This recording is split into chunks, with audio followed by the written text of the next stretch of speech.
자, 지난 시간에 제가 막 두서없이 진행을 했었는데 오늘도 다르진 않을 거라 생각을 하지만 한번 진행해 보도록 할게요. 제가 처음에 그 인터페이스만 간단하게 설명을 드리고 중요한 걸 말씀 못 드렸는데, 여기 에디트의 프리퍼런스, 환경 설정이라고 하죠. 이 프리퍼런스에 들어가서 기본적으로 좀 설정을 해야 될 부분들을 좀 말씀을 드릴까 합니다. 첫 번째는 여기 인터페이스에 랭귀지가 보통 잉글리시로 되어 계실 텐데 코리아로 세팅하신 분들도 계실 거라고 생각은 해요. 뭐 공부하실 때는 뭐 상관은 없겠지만 뭐 유튜브 같은 영상을 이제 해외 거 보시려면 언어는 잉글리시로 해서 보시는 게 좀 도움이 되실 거라 생각이 됩니다. 자, 그리고 이쪽에 하이라이트 피처스라고 있는데 이게 지금 23버전의 신기능을 그 강조 표시를 해주는 기능이에요. 여기 보시면은 19버전부터 쭉 내용들이 있습니다. 지금 제 유튜브에서는 지금 21버전 진행을 하고 있죠. 그래서 이렇게 되어 있는데, 요 강조 표시는 이 페이딩이라고 그래서 이 기능이 체크가 켜져 있으면 이걸 5번인가를 그 여기 신기능 부분을 5번 정도 들어가게 되면 충분히 이 사용자가 숙지했다고 생각을 하고 이 컬러가 없어져요. 그래서 이 페이딩을 체크를 끄면 계속 유지를 하도록 이렇게 설정을 할 수가 있습니다. 자, 그리고 여기 인풋 디바이스에서 여기 PSR 커서라고 있는데 이거 체크 켜는 걸 권해드리고 싶습니다. 여기 아이콘 보시면 마우스의 아이콘이 체크를 껐을 때는 그냥 이렇게 우리가 일반적인 화살표, 흰색 화살표 표시를 하고 있는데, 체크를 켜게 되면 현재 사용 중인 이 이동 툴이나 이런 명령어들이 보이기 때문에 좀 더 작업의 효율성이 오를 거라 생각이 됩니다. 자, 그리고 여러분들 중에 그 타블렛 쓰시는 분이 계시면 이 타블렛 쓰실 때는 꼭 체크를 켜시고 이용을 하셔야 됩니다. 없는 경우에는 끄고요.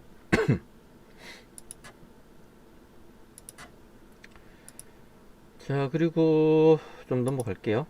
그리고 여기 뷰포트 하드웨어에 보면은 23버전에서는 이게 아마 뷰포트 하드웨어인데 그 이전 버전에서 좀 이름이 다를 거라고 생각이 됩니다. 당장 생각은 들진 않는데, 약간 명칭이 뭐인지 생각이 나진 않는데, 일단 23버전 기준으로 말씀을 드리자면 현재 그래픽카드의 종류에 대해 설명이 나와요. 그래서 만약에 그래픽카드의 드라이버 버전이 낮을 경우에는 여기 보시면은 3.2 이상 버전이 필요하다라고 표시가 되어 있는데, 그 시나프리에서 관련해서 그 드라이버를 업데이트라는 창이 뜰 겁니다. 그래서 그거를 확인하셔가지고 업데이트를 하실 필요가 있겠죠. 그리고 다른 거는 쭉 넘어가고요.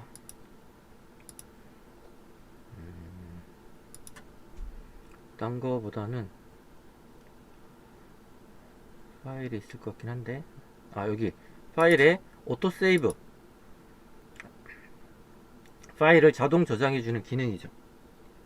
그래서 얘를 체크를 켜서 5분마다 한 번씩 자동 저장하도록 세팅을 해두시면 우리가 작업을 하다가 파일이 날아간다거나 하는 그런, 그러니까 프로그램이 알 수 없는 오류로 꺼질 때 5분 간격으로 저장을 했기 때문에 우리가 뭐 손해보는 시간이 길어야 5분 정도만 손해를 볼 수 있겠죠. 자, 그리고 여기 프로그램들 상단에 보면은 이렇게 제품명이 나와 있고, 여기 이제 파일명 같은 게 나와 있는데, 여기 별표 표시가 되어 있는 건 파일이 지금 저장이 되어 있지 않다라는 표시입니다. 그래서 여러분들이 작업을 하시다가 요거 보이시면 습관적으로 저장하시는 게 좋아요. 특히 새벽에 작업을 하시는 경우에는 필 받아서 막 하다 보면은 오토세이브가 안 켜져 있을 경우에 그대로 날아갈 수 있어요. 여러분들이 작업하고 있는 씬의 데이터가 커서 그 여러분이 가지고 있는 메모리보다 공간을 더 차지하는 경우에 오류가 발생할 확률이 높아요. 그래서 가급적 작업을 하실 때는 시네마 4D랑 뭐 애프터 이펙트랑 포토샵이랑 일러스트레이터랑 프리미어랑 이렇게 다 켜놓고 작업을 하시면 안 돼요.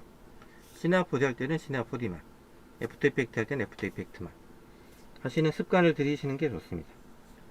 그렇게 하셔야지, 안 그러면 특히 포토샵이나 애프터 이펙트 같이 메모리를 많이 잡아먹는 프로그램을 실행을 시켜놓고 다른 프로그램을 작업을 하시게 되면은 문제가 생길 확률이 상당히 높습니다. 컴퓨터가 느려지기도 하고.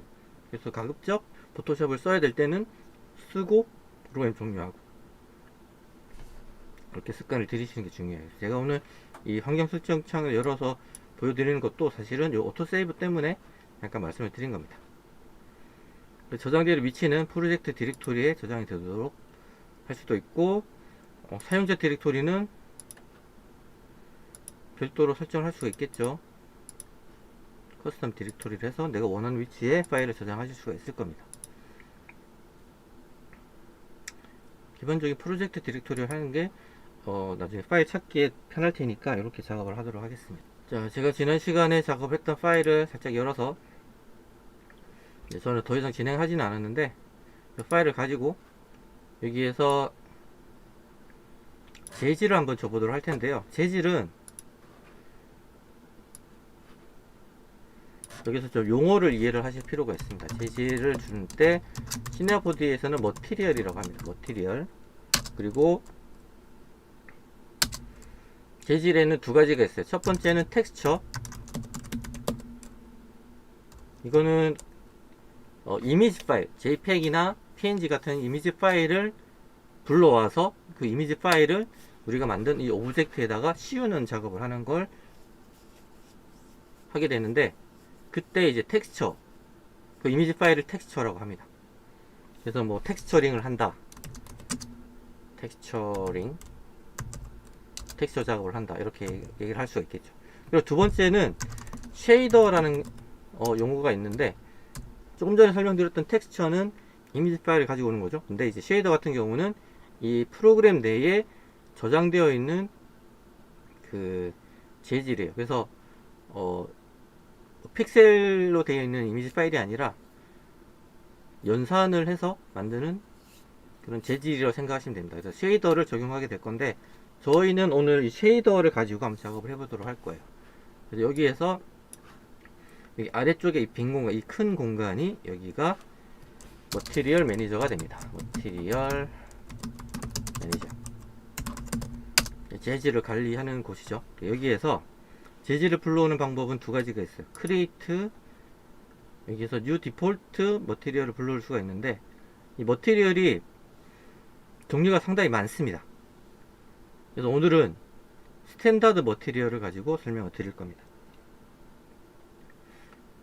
점점점 시네마 4D가 버전이 업이 되면서 새로운 머티리얼들이 많이 추가가 됐어요. PBR도 추가가 되고, 노드, 우버 이런 것들이 각각 추가가 됐는데, 가장 베이스가 되는 건 스탠다드이기 때문에 스탠다드 머티리얼을 클릭을 해서 실행을 합니다.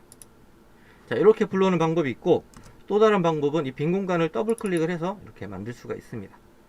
근데 주의하실 점은, 이 더블 클릭을 하게 되면은 여기에 디폴트 머티리얼이 생성이 되는데, 이 디폴트 머티리얼은 프리퍼런스에서 변경을 하실 수가 있거든요. 여기 머티리얼 탭에 보시면 여기에서 디폴트 머티리얼이 기본적으로는 스탠다드로 되어 있는데, 여러분들이 PBR을 많이 쓰시면 PBR로 이렇게 선택을 하시면 되고, 노드를 많이 쓰거나 이렇게 다양하게 있습니다. 그래서 PBR 많이 쓰시면 PBR을 세팅하시고 더블 클릭하게 되면 PBR 재질이 불러와집니다.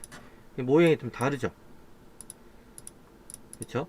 예. 그래서 PBR은 다음에 제가 또 다시 설명드릴 거니까 일단은 스탠다드로 작업을 하겠습니다. 자, 이렇게 생성을 하면 재질이 생성이 됐는데, 이 재질을 더블 클릭을 하게 되면 이렇게 머티리얼 에디터 창이 열리면서 이 제가 생성한 머티리얼의 속성들이 보이고, 이 머티리얼은 또 오른쪽 우리 지난 시간에 배웠던 어트리뷰트 매니저에도 보이게 됩니다. 같아요. 자, 이쪽에 보시면 컬러, 리플렉턴스, 일루미네이션, 비포트, 어사인이 있는데, 여기에서 뭐 루미너스를 켜게 되면 루미너스가 추가가 되죠. 이런 식으로 볼 수가 있습니다.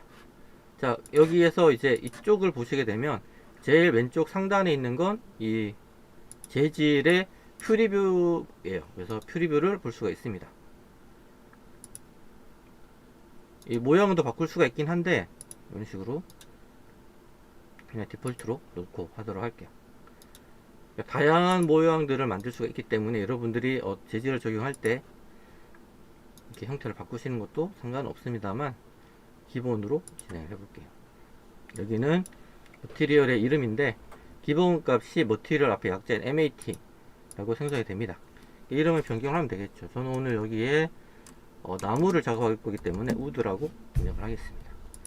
자, 그렇게 하고 컬러, 디퓨전, 루미넌스 여러 가지들이 있는데 이것들을 채널이라고 부릅니다. 채널. 뭐 TV 채널 이런 것처럼 그 각각의 재질의 채널들이 나눠져 있는데 오늘 우리가 배울 채널은 컬러 채널입니다. 다른 채널들은 다음 시간에 또 배울 거니까 그냥 이런 게 있구나 정도만 이해하시면 되고 컬러를 보겠습니다. 주의하실 거는 내가 컬러에다 작업을 해야 되는데 다른 채널을 선택을 하고 막 작업을 하면은 컬러에는 반영이 안 되겠죠. 왜냐면 여기랑 거의 모양이 비슷하기 때문에 헷갈릴 수가 있어요. 그래서 항상 컬러 잘 되는지 확인하셔야 됩니다. 리플렉턴스는 체크를 끌게요. 컬러는 이제 색인데 이제 빛이 물체에 이렇게 닿게 되면은 크게 두 가지 현상이 발생을 하겠죠. 세 가지 현상인가요? 빛이 이렇게 와서 딱 부딪혔을 때 이쪽에서 왔겠네요. 빛이 딱 와서 부딪히면은 첫 번째는 빛을 흡수하게 되고요. 그리고 나머지는 반사를 하겠죠. 이 반사를 하는데 반사를 할 때 확산 반사를 하거나 아니면은 그냥 그 리플렉트라고 하는 반사를 하거나 이렇게 나눠지는데 일단 컬러도 일종의 반사 개념이라는 거 잠깐 듣기만 하시고 제가 나중에 리플렉턴스 설명할 때 다시 설명드리도록 할게요. 일단 컬러 채널로 진행을 하겠습니다. 자, 보시면은 위쪽에서 컬러를 바꿀 수가 있어요. 디폴트는 여기 영도값 80%로 된 약간의 밝은 회색이죠. 여기서 컬러를 바꿔줄 수도 있고 RGB 이 아이콘을 선택하게 되면 RGB로도 변경이 되고 HSV, K, 칼빈이죠. 이런 식으로 변경할 수가 있는데 보통은 HSV로 작업하시는 게 편합니다. 그래서 이렇게 놓고 작업을 할 거고요. 이거는 밝기 0%는 완전 어둡고 100%는 밝다. 자, 밑에 것들은 일단은 신경 쓰지 마세요. 네. 자, 텍스처 아까 제가 설명드렸던 용어가 나왔죠. 텍스처가 나왔는데 텍스처 여기에서 이미지를 불러올 수가 있어요. 불러와서 적용시킬 수가 있는데 지금 우리가 지난 시간에 배웠던 거는 이 나무 기차를 가지고 작업을 하는 거잖아요. 근데 나무 기차를 하려면 나무 재질을 사진을 찍은 이미지 파일이 있다면 그 이미지 파일을 텍스처를 불러와서 작업을 하시면 됩니다. 근데 주의를 하실 건 우리가 아직은 뭐 배우진 않겠지만 이 불러온 이미지는 그냥 종이처럼 플랫하잖아요. 근데 얘를 이런 형태로 감싸려면 마치 그 제품을 포장하듯이 포장지를 감싸듯이 감쌀 때 픽셀들의 위치 값이 바뀌어야 되는데 그렇게 하려면 UV 작업이라는 걸 해야 됩니다. UV는 텍스처의 XY 값이라고 보시면 되는데 요것도 나중에 다시 설명드릴 거기 때문에 그냥 UV가 있구나 정도만 이해를 하시면 되고 UV는 텍스처 작업을 할 때 쓰는 거구나.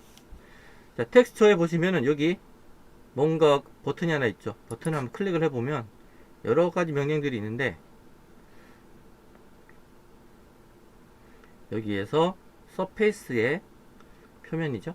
여기 보시면은 벽돌도 있고 체커보드, 구름, 지구, 불 여러 가지들이 있습니다. 대리석, 마블도 있고 메탈, 금속도 있고 자, 스타필드, 스타 별도 있고 뭐 여러 가지들이 있는데 여기에서 저는 우드, 나무를 적용을 하도록 하겠습니다. 우드를 적용하게 되면 이렇게 나무 재질이 적용이 됩니다. 이게 불러와졌죠. 그리고 여기 우드라고 표시가 뜹니다. 그럼 여기에 텍스처에 지금 우드가 적용이 된 건데 텍스처가 블루화진 게 아니라 이거는 쉐이더가 블루화진 거예요. 그래서 이 우드를 클릭해서 안으로 한번 들어가 보도록 할게요. 들어가면 이렇게 우드에 여러 가지 속성들이 있습니다. 그래서 이제 월넛인데, 보통 우리가 지난 시간에 제가 검색해서 보여드렸던 나무 기차는 월넛으로 작업하지 않습니다. 월넛이 나무가 비싸기 때문에 보통은 소나무로 많이 하죠. 그래서 파인우드 선택을 해주시면 이렇게 모양이 됩니다. 자, 이 상태에서 재질을 적용을 할 건데, 재질을 적용하는 방법도 여러 가지가 있어요. 첫 번째는 여기에서 드래그를 해서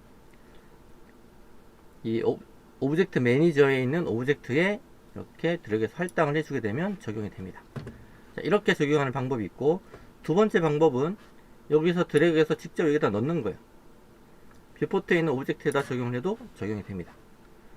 자, 세 번째 방법은 머티리얼 에디터에 있는 여기 뷰포트를 드래그해서 적용을 시켜주게 되면 적용이 됩니다. 간단하죠? 자, 나머지도 마찬가지로 적용을 해서 만들도록 할게요.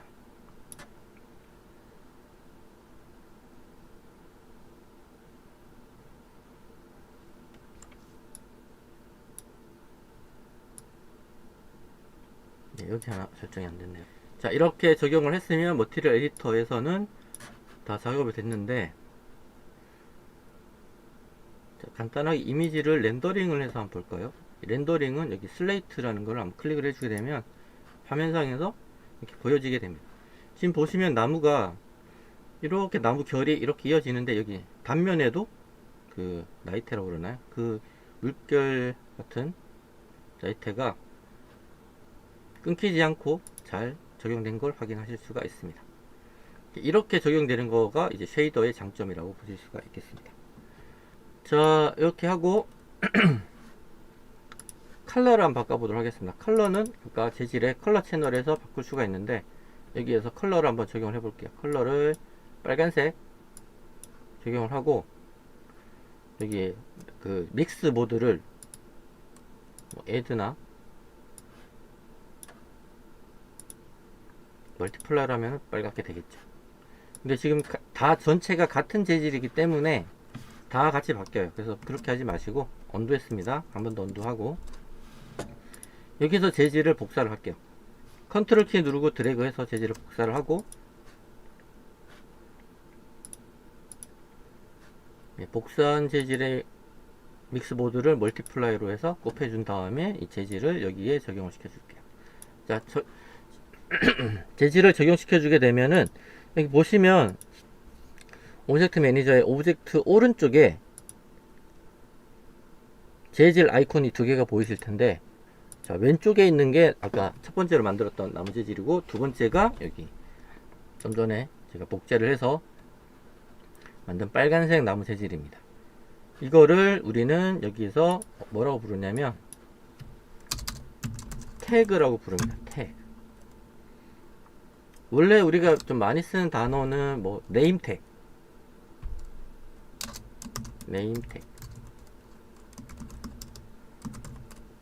근데 그냥 태그라고 많이들 부릅니다. 저도 처음에 배울 때 태그라고 배워서 태그이라고 부르진 않거든요. 그래서 이 머티리얼 태그가 생성이 됩니다. 머티리얼 태그. 그래서 이 재질에, 그러니까 오브젝트의 재질을 적용하게 되면 그 오브젝트에 머티리얼 태그가 이렇게 오른쪽에 붙게 돼요. 두 개를 적용시키게 되면 두 개가 붙는데, 얘는 왼쪽부터 오른쪽으로 추가가 되고요. 제일 왼쪽에 있는 게 제일 밑에 있다고 생각하시면 돼요. 코온에다가 지금 나무 재질을 적용하고 그 위에 빨간 재질을 덮어 썼기 때문에 나무 재질이 안 보이는 겁니다. 그래서 얘를 드래그를 해서 순서를 바꿔주게 되면 이렇게 바뀌게 되죠.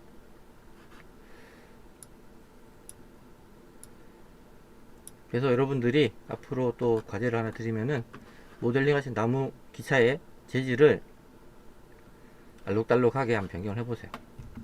복제해서 컬러 바꿔주고 얘를 어디다 적용시켜 줄까요? 이렇게 적용시켜 준다든지 해서 작업을 하시면 될 것 같습니다.